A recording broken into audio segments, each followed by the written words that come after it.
ခင်ဗျားတို့သားသမီးမထီလို့လားသူမင်းအောင်ပိုင်းအနေနဲ့က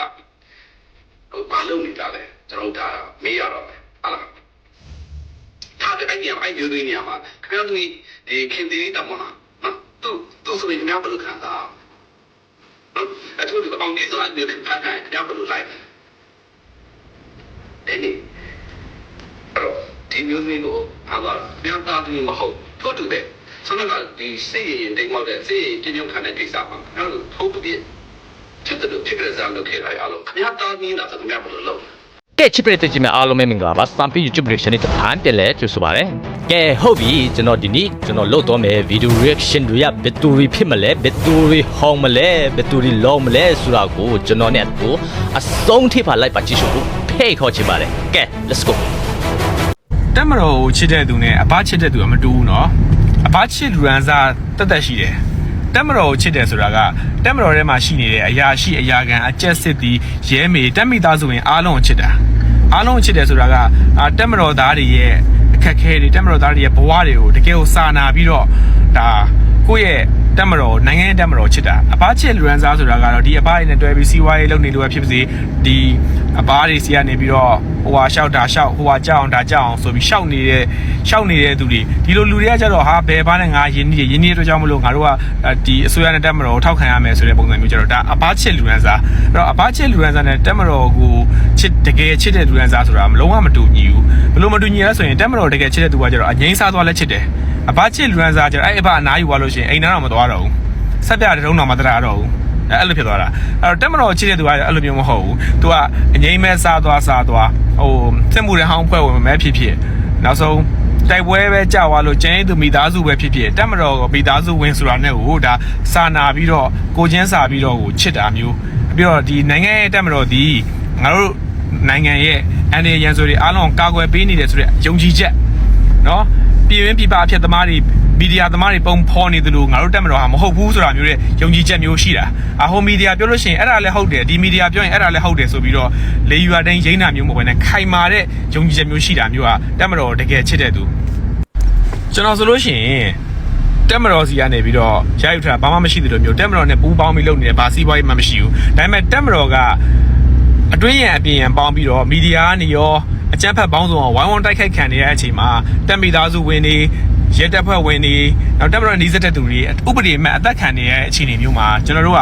မီဒီယာအင်အားနဲ့တက်နိုင်တဲ့ဘက်ကနေဝိုင်းဝန်းပြီးတော့ဖေးမာတာဝန်းရံတာဘောမာတာမဟုတ်ဘူးเนาะဝိုင်းဝန်းဖေးမာတာအဘခေါ်လို့ရှိရင်လည်းကိုယ့်ရဲ့အဘအရွယ်တန်းတဲ့သူအဘခေါ်မှာပေါ့အမအရွယ်တန်းသူလည်းအမခေါ်မှာပေါ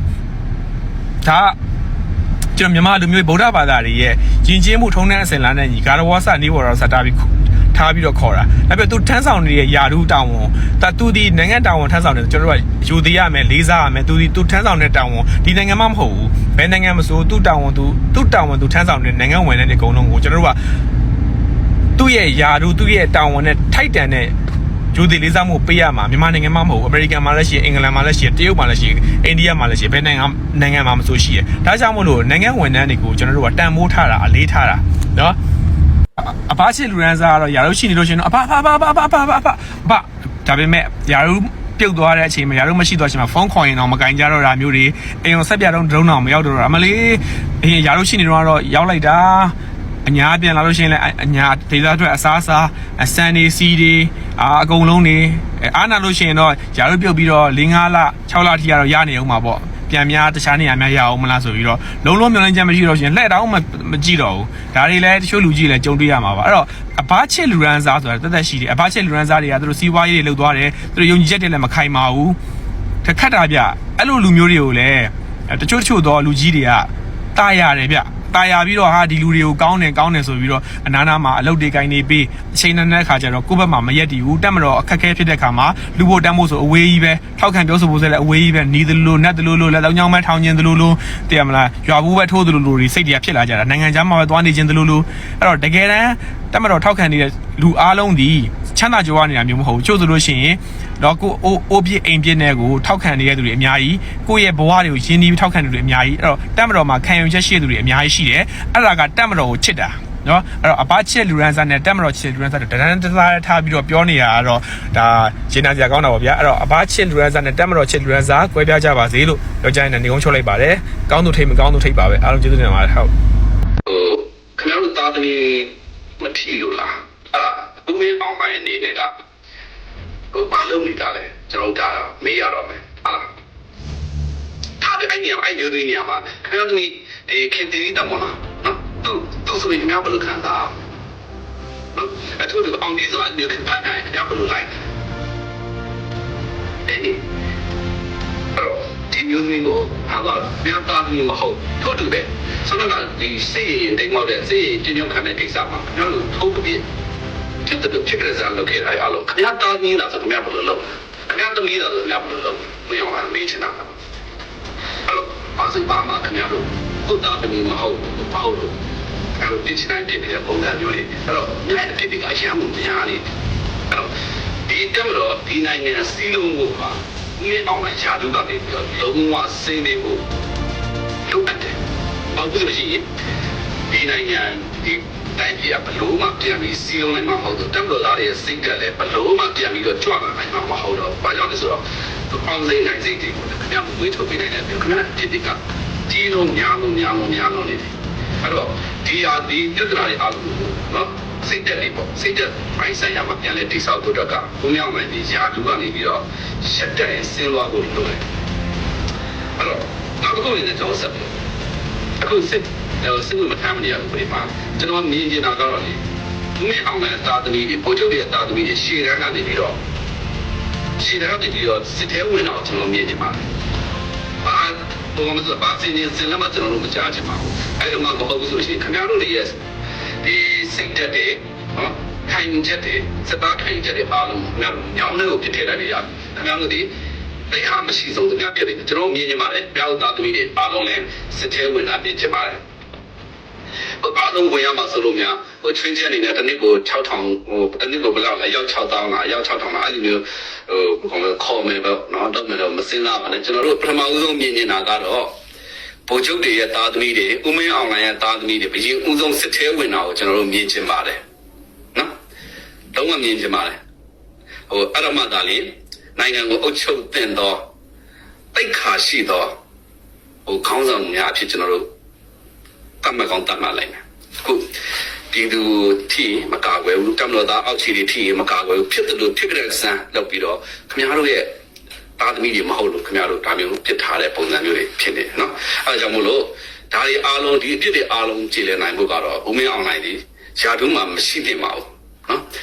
်အဲဒီတမိုင်းတစ်လျှောက်မှာစစ်ကောင်းဆောင်တွေထဲမှာအရေးချင်းအဖြစ်0ဘာအရေးချင်းမှမရှိဘူးနော်ဘာအရေးချင်းမှမရှိဘူးအခုပြည်သူ့ကာကွယ်ရေးဆိုပြီးတော့ပြည်သူ့စစ်တွေနော်ဖွဲ့မယ်နောက်ပြီးတော့ဒီတက်မတော်တွေကိုဒါကျွန်တော်ပြည်သူတွေဝင်ရမယ်ဆိုတဲ့အတိုင်းအတာမျိုးမှာကျွန်တော်တို့တက်မတော်ကိုကာကွယ်ခြင်းနဲ့နိုင်ငံကိုကာကွယ်ခြင်းနဲ့နော်ဒီပြည်သူတွေအားလုံးကဒါပေမဲ့တော့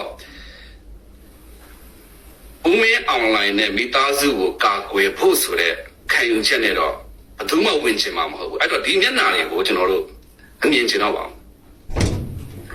နော်မြန်မာမိသားစုကိုကာကွယ်ဖို့ဆိုပြီးစစ်ထဲတော့မဝင်ဘူးပြည်သူတွေလည်းဝင်ချင်မှာမဟုတ်ဘူးဒါတွေအားလုံးကိုဒီပြည်တွေအားလုံးများလို့ဒီပေးစားလိုက်မယ်ပေးစားမှာဖြစ်ပါတယ်နော်ပြည်သူများရှင်ကျွန်မဒီနေ့နောက်ဆုံးသတင်းလေးမှာတော့မြန်မာတပ်မတော်နဲ့ပတ်သက်တဲ့သတင်းလေးတစ်ခုတင်ဆက်ပေးချင်ပါတယ်မြန်မာတပ်မတော်အတွက်လည်းအရေးကြီးလို့မျိုးကျွန်မတို့နိုင်ငံအတွက်လည်းအရေးကြီးပါတယ်ဒါအပြင်ဟိုလက်နက်ကင်နာကြတဲ့အဖွဲ့အစည်းအားလုံးအတွက်လည်းအရေးကြီးမဲ့သတင်းလေးဖြစ်မယ်လို့ထင်ပါတယ်ရှင်ကျွန်မတို့နိုင်ငံမှာဆိုရင်အသက်မပြည့်သေးတဲ့စစ်တီပေါ့နော်အချို့ဟာဆိုရင်ရှေးရခင်ကမြန်မာတပ်မတော်ထဲမှာရှိခဲ့မှုပါတယ်။ဘာကြောင့်ရှိခဲ့တာလဲဆိုရင်စစ်သားစုဆောင်ရေးလုပ်တဲ့အခါမှာဝင်ရောက်လာတဲ့တပ်မတော်သားတွေထဲမှာအသက်မပြည့်တဲ့သူတွေပါလာတဲ့အတွက်ကြောင့်ဖြစ်ပါတယ်။ဒီလိုဖြစ်စဉ်တွေဖြစ်ပြီးတဲ့နောက်မှာမြန်မာတပ်မတော်အနေနဲ့တပ်မတော်မှာရှိနေတဲ့အသက်မပြည့်တဲ့စစ်သည်တွေကိုစစ်ဆေးပြီးတော့မိဘလက်ထဲကိုပြန်အပ်တဲ့ကိစ္စတွေလုပ်ခဲ့ပါရဲ့ရှင့်။ဒီသတင်းလေးကိုကျွန်မတင်ဆက်ပေးချင်တာပါ။ကျွန်မနိုင်ငံကဆိုရင်2012ကနေပြီးတော့2025ခုနှစ်ဩဂတ်လအထိ73နှစ်တာကာလအတွင်းမှာအသက်မပြည့်သေးတဲ့စစ်သည်1000ကျော်ကိုနှုတ်ထွက်ခွင့်ပြုပြီးတော့မိဘအုပ်ထိန်းသူများထံကိုအနှံခဲ့ပါတယ်ဆိုပြီးနိုင်ငံတော်လုံခြုံရေးနဲ့အေဂျင့်တာရေးကော်မရှင်ကနေပြီးသတင်းထုတ်ပြန်ထားပါတယ်ရှင်။ဒီသတင်းထုတ်ပြန်ချက်လေးကိုစက်တင်ဘာလ25ရက်နေ့မှာကျင်းပတဲ့အရွယ်မရောက်သေးသူကလေးငယ်များအားစစ်မှုထမ်းခြင်းမှကာကွယ်တားဆီးထိန်းသိမ်းရေးကော်မတီအစည်းအဝေးမှာ အရွယ်မြောက်သေးသူကလေးတငယ်များစစ်မှုထမ်းခြင်းကကာကွယ်တားဆီးရေးထိန်းသိမ်းရေးကော်မတီဥက္ကဋ္ဌလည်းဖြစ်ကာကွယ်ဝန်ကြီးဌာနပြည်ထောင်စုဝန်ကြီးလည်းဖြစ်တဲ့ဗိုလ်ချုပ်ကြီးမောင်မောင်အေးကနေပြီးတော့ပြောကြားသွားခဲ့တာဖြစ်ပါရဲ့ရှင်။ဒါပြင်2010မှာပြဋ္ဌာန်းခဲ့တဲ့ပြည်သူ့စစ်မှုထမ်းဥပဒေကိုလည်း2024ခုနှစ်မှာစတင်ပြီးတော့ကောင်းထဲပေါ်တဲ့အချိန်မှာဆိုရင်ပြည်သူ့စစ်မှုထမ်းတွေခေါ်တဲ့ခါမှာအသက်မပြည့်တဲ့သူတွေပါလာမဲ့အခြေအနေကနေရှောင်ထွဲနိုင်အောင်လို့လည်းအတတ်နိုင်ဆုံးစူးစမ်းပြီးလှုံ့ဆော်နေဆိုပြီးသိရပါတယ်။တကယ်လို့ပေါ့နော်စုဆောင်းတဲ့အခါမှာမှားယွင်းပြီးတော့ပါလာခဲ့ရဆိုရင်လည်းစစ်ဆေးပြီးတော့ပြန်လှုပ်တာတွေလှုံ့ဆော်နေရဆိုပြီးသိရပါတယ်ရှင်။ကျမအနေနဲ့မြန်မာတပ်မတော်ရဲ့အခုလှုံ့ဆော်ချက်ကိုကြိုးဆိုပါတယ်။ဘာကြောင့်လဲဆိုတော့အသက်မပြည့်သေးတဲ့သူဟာဆိုရင်စစ်မှုထမ်းမှုအတွက်အရေးချင်းရောစိတ်သက်ပိုင်းဆိုင်ရာရောမပြည့်စုံပါဘူးရှင်။စစ်မှုထမ်းတယ်ဆိုတာအင်မတန်ခက်ခဲပင်ပန်းသောအလုပ်တစ်ခုပါ။ဒီလုပ်ကိုအသက်ပြည့်တဲ့အမျိုးသားတွေပဲလှုံ့ဆော်မှုတင့်တော်ပါတယ်။ဒါတော့မှစိတ်သက်ပိုင်းဆိုင်ရာအားနည်းတဲ့သူတွေခန္ဓာကိုယ်ပိုင်းဆိုင်ရာအားနည်းတဲ့သူတွေဆိုရင်စစ်မှုထမ်းမှုအတွက်မစွမ်းပါဘူးရှင်။ဒါကြောင့်တပ်မတော်စီကိုဝင်ရောက်မယ်ဆိုရင်တပ်မတော်ကလည်းတေချာလေးစစ်ဆေးပြီးတော့မှအင်ပြည့်အားပြည့်ရှိတဲ့မျိုးသားတွေကိုပဲစစ်မှုထမ်းအနေနဲ့ခေါ်ဆောင်ရတာပါအဖွဲ့အစည်းတစ်ခုမှလှုပ်ဆောင်ရတဲ့ကိစ္စတွေမှာအမှားယွင်းအချို့ကပါနိုင်တယ်ဒါပေမဲ့အဲ့ဒီအမှားကိုပြန်ပြင်ဖို့ကဒီအဖွဲ့အစည်းရဲ့တာဝန်ပါပဲမြန်မာတပ်မတော်ဒါတွေလှုပ်ဆောင်နေတယ်ဒီတော့အခြားအဖွဲ့တွေမှာရောက်နေတဲ့အသက်မပြည့်သေးတဲ့သူတွေကိုရောပြန်လွတ်ဖို့အတွက်အစီအစဉ်လေးများမရှိဘူးလားလို့လည်းကျွန်မတို့ခိုင်မေးခွန်းထုတ်လိုက်ချင်ပါတယ်မြန်မာတပ်မတော်အနေနဲ့ကအသက်မပြည့်သေးတဲ့စစ်သည်ရှီကောင်းရှိနိုင်တယ်ဒါကပကတိအရှိတရားပဲဘာမှလည်းတကူးကလိုက်ပြီးလိန်နေကြအကြောင်းလည်းမရှိဘူးရှီကောင်းရှိနိုင်တယ်ဒါကြောင့်စစ်ဆေးရမယ်ပြန်ပို့ရမယ်ဆိုလုပ်ငန်းစဉ်တွေလှုံ့ဆော်နေတယ်ဒါကိုချပြတာမြန်မာတပ်မတော်က PDF တွေရောသူတို့စုဆောင်းထားတဲ့သူတွေထဲမှာအသက်မပြည့်တဲ့သူတွေမပါနိုင်ဘူးလားပါနိုင်တာပဲလေအဲ့ဒီသူတွေကိုရောပြန်ပို့ဖို့အစီအစဉ်မရှိဘူးလားတိုင်းသလက်နဲ့ကင်နေရောစုဆောင်းတဲ့သူတွေထဲမှာအသက်မပြည့်တဲ့သူတွေပါလာနိုင်တာပဲဒီလူတွေကိုပြန်ပို့ဖို့အစီအစဉ်မရှိဘူးလားဆိုတာလေးကိုကျွန်မမေးခွန်းထုတ်ချင်တာပါမြန်မာတပ်မတော်ကိုတရားမျှတမှုမရှိဘူးရက်စက်ရုပ်မာတယ်လို့တစိမ့်ကတ်တဲ့သူတွေကပို့ပြီးတော့ရက်စက်ရုပ်မာနေတာကိုကျွန်တော်မြင်တွေ့ရတယ်မြန်မာတပ်မတော်ကတော့မှအမှားယွင်းရှိလို့ရှိရင်စီးနဲ့ကန်းနဲ့ပြန်ပြီးတော့ပြုတ်ပြင်သေးတယ်ပြည်တက်တဲ့တိုင်းသလန်းနဲ့ကင်တွေကပြန်လဲပြုတ်ပြင်ခြင်းမရှိဘဲနဲ့ကြီးမိုက်ကြီးလုံနေကြတာဆက်မိုက်နေကြတာဒါအောင်မိဘပြည်သူများမြင်တတ်ဖို့တော့လိုပါတယ်ကျမတို့အဖွဲ့အစည်းတစ်ခုကိုမျက်စိမှိတ်ပြီးတော့ထောက်ခံနေကြမလို့ပါဘူးဘယ်သူမှအဲ့လိုလုပ်ဖို့အတွက်ကျမတို့မတိုက်တွန်းပါဘူးဒါပေမဲ့ပကတိရှိတရားတော့မြင်တတ်ဖို့လိုတယ်ဘယ်အဖွဲ့အစည်းကစီးစနစ်ကြလဲဆိုတော့သိဖို့လိုတယ်ကျမဆိုလိုချင်တဲ့သဘောလေးကရှင်းပါတယ်အဖွဲ့အစည်းတိုင်းဒီအမှားဆိုတာမကင်းပါဘူးအမှားတွေရှိကောင်းရှိနိုင်ပါတယ်ဒါတွေကိုဖော်ထုတ်အောင်မှာကျမတို့သတင်းသမားတွေမိဘပြည်သူတွေတာဝန်ပါပြုပြင်ရမှာလဲဒီအဖွဲ့အစည်းတွေရဲ့တာဝန်ပါပြီးတော့ကျမအနေနဲ့ကတော့ရှင်းပါတယ်ကျမတို့မြန်မာတပ်မတော်ထောက်ခံရတယ်ဆိုတာကမြန်မာတပ်မတော်အနေနဲ့ဝေဖန်မှုတွေလက်ခံတယ်ပြုပြင်ပြောင်းလဲဖို့အတွက်ကျမတို့တင်ပြတယ်မိဘပြည်သူတွေစိတ်ဆန္ဒရှိရဲဆိုသူကပြုပြင်ပြောင်းလဲမှုတွေလုပ်ပေးတယ်ဒါလေးကမြန်မာတပ်မတော်ရဲ့သမိုင်းကြောင်းကောင်းတစ်ခုပါပဲပါဖက်ဖြစ်ခြင်းကိုတော့ကျမတို့ဘယ်စစ်တပ်မှသွားပြီးတော့မျှော်လင့်လို့မရတာမှန်ပါပဲ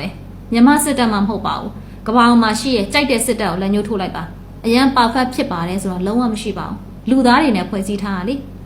ကောင်းတာလည်းရှိမယ်ဆိုးရလည်းရှိမယ်အဆင်ပြေတာလည်းရှိမယ်မပြေတာလည်းရှိမယ်ဒါဟာပကတိအရှိတရားလို့ခေါ်ပါတယ်ကျမတို့နိုင်ငံအဲ့ဒီပကတိအရှိတရားကိုကင်းလွတ်ပြီးတော့စစ်တပ်ကောင်နိုင်အောင်တိုက်မယ်ဆိုရဲစိတ်ကူးဝင်အိမ်မထဲမှာမျောနေကြတာပေါ့နော်အဲ့လိုမျောရင်းနဲ့မှဒုက္ခရောက်ကြတာပါဒီတော့မြန်မာတပ်မတော်ပြင်ပြောင်းလဲမှုကတော့အခုလိုရှိရဲဆိုတာကျွန်မတင်ပြပေးတာမိဘပြည်သူများသဘောကျသည်ဖြစ်စေမကျသည်ဖြစ်စေဒါဟာအဖွဲ့အစည်းတစ်ခုရဲ့လုံးဆောင်ချက်အနေနဲ့အုံနောက်သိဉာဏ်နဲ့မှမှတ်သားထားပါဒါပြင် PDF တွေတိုင်းသလနဲ့ကင်နေရောအသက်မပြည့်သေးတဲ့သူတွေသူတို့စုဆောင်းထားတယ်ပြန်လှုပ်သလားပွင့်လင်းမြင်သာစွာချပြသလားအမှားတွေရှိရင်ပြင်သလားဆိုတော့လေမိဘပြည်သူဆက်ပြီးလေ့လာကြည့်ပါရှင်အဲ့လိုလေ့လာပြီးတဲ့အခါမှာမြန်မာတပ်မတော်ကအမှတ်ဘလောက်ပေးရမယ် PDF ကိုတော့ငါတို့အမှတ်ဘလောက်ပေးရမယ်တိုင်းသလနဲ့ကတော့ငါတို့အမှတ်ဘလောက်ပေးရမယ်ဆိုတော့ကိုယ့်ရဲ့စိတ်မှတ်နဲ့ကိုအမှတ်လေးပေးထားကြည့်အမှတ်အများဆုံးအဖွဲ့အစည်းကိုလက်ခံနိုင်မှုအတွက်စူးစမ်းပါအဲ့လိုမှမဟုတ်ရင်တော့ကျမတို့နိုင်ငံဒုက္ခပင်လဲဝေနေအောင်မှာပဲအခြားနိုင်ငံတွေကနေကျမတို့မြောက်ထိုးပင့်ကော်လောက်တဲ့အတိုင်းကျမတို့နိုင်ငံသူနိုင်ငံသားတွေလိုက်လုံနေကြတာဒါလေးကိုစဉ်းစားသုံးသပ်နိုင်မှုလိုပါတယ်ရှင်ကျမတို့မြန်မာနိုင်ငံသားတွေအားလုံးစဉ်းစားသုံးသပ်နိုင်တဲ့နေ့ကတော့ကျမတို့နိုင်ငံအေးချမ်းတဲ့နေ့ပါပဲအဲ့ဒီနေ့ရောက်ရှိအောင်လို့ကျမတို့ကလည်းနေ့စဉ်နေ့တိုင်းအာပေါက်မတက်သတင်းတွေကနေပြီးတော့အမှန်တရားတွေနဲ့ပကတိအရှိတရားတွေကျမတို့လိုက်နာကျင့်သုံးရမယ်အကြောင်းတရားတွေအားလုံးကိုကျမတို့ကလည်းပြန်မှန်းခံပြီးရှင်းပြနေတာဖြစ်ပါတယ်မိဘပြည်သူများကလည်းကျမတို့ရှင်းပြတာလေးနားထောင်ပြီးတော့ချင့်ချိန်မှာစဉ်းစားပါသုံးသပ်ပါအရာအားလုံးယုံပါလို့ကျမတို့မပြောပါဘူးမိဘပြည်သူများရောက်ရှိနေတဲ့အရက်ဒေတာမှာဘာတွေဖြစ်နေလဲဆိုတာနဲ့ကျမတို့ပြောတာနဲ့ကိုက်ညီမှုရှိမရှိဆိုတာစဉ်းစားပြီးတော့ငါတို့ဘယ်လိုလေးနေထိုင်တဲ့နဲ့တွေးတောတဲ့နဲ့မြန်မာတပ်မတော်ပေါ်မှာဘယ်လိုစိတ်မျိုးလေးထားတဲ့နဲ့ဆိုတာလေးကိုအမှန်တိုင်းဆုံးဖြတ်လာနိုင်ပြီဆိုရင်ကျမတို့လှုံ့ဆော်ရတာပင်ပန်းအကျိုးနဲ့တယ်လို့ပဲမြင်ပါတယ်ကျမတို့အဲ့လိုပဲခံယူပါတယ် ကျမရဲ့သတင်းသုံးသက်ချက်လေးကိုဒီနေ့မှာဒီလောက်နဲ့ပဲရန်နာပြရစီရှင်ကျမရဲ့သတင်းလေးတွေကိုနေ့စဉ်ဒီတိုင်းပဲပင်မခံပြီးတော့ကြည့်ရှုအားပေးကြတဲ့မိဘပြည်သူများအားလုံးစိတ်ချမ်းသာကိုယ်ကျန်းမာကြပါစေကောင်းသောလူဝင်ဆန္ဒများပြေဝကြပါစေလို့ကျမတို့ Prime Media မိသားစုကဆုတောင်းမေတ္တာပို့သအပ်ပါတယ်ရှင်စုပါတီတောင်းနဲ့တက်ခါစားဖွဲ့စည်းပုံမရှိလို့သူတယောက်တည်းဝန်ကြီးဌာန9ခုလောက်ကန်ခဲ့ရတာတဲ့နောက်မှတွေ့ရလူဆွဲထည့်ရတယ်တဲ့ဟုတ်တယ်ရှင်အဲ့ဒါတော့သိလားတချို့ကလေကျမတို့ရဲ့ဘဘကြီးကိုပြောတယ်ပေါ့နော်တယောက်တည်းယာတု3-4ခုယူတယ်ဆိုတော့အတင်းတုတ်ကြတယ်ရှင်ဒေါန်ဆန်းစုကြည်တော်မှယူခဲ့သေးရပဲတိုင်ကယူခဲ့သေးရပဲဒါပေမဲ့နှိုင်းရှင်ကြည့်မယ်ဆိုရင်ယာတု3-4ခုယူတာချင်းတူတူဒေါန်ဆန်းစုကြည်ကမနိုင်ဘူးရှင်မနိုင်ခဲ့တဲ့အတွက်သူကအကုန်လုံးဆွဲထည့်ပြီးတော့ရှုပ်ချက်ခတ်ကုန်တဲ့ချိန်နေမှာကျမတို့ဘဘကြီးရာတု3-4ခုဘယ်လိုပဲကင်နာစေကမှုနိုင်နေတယ်လေ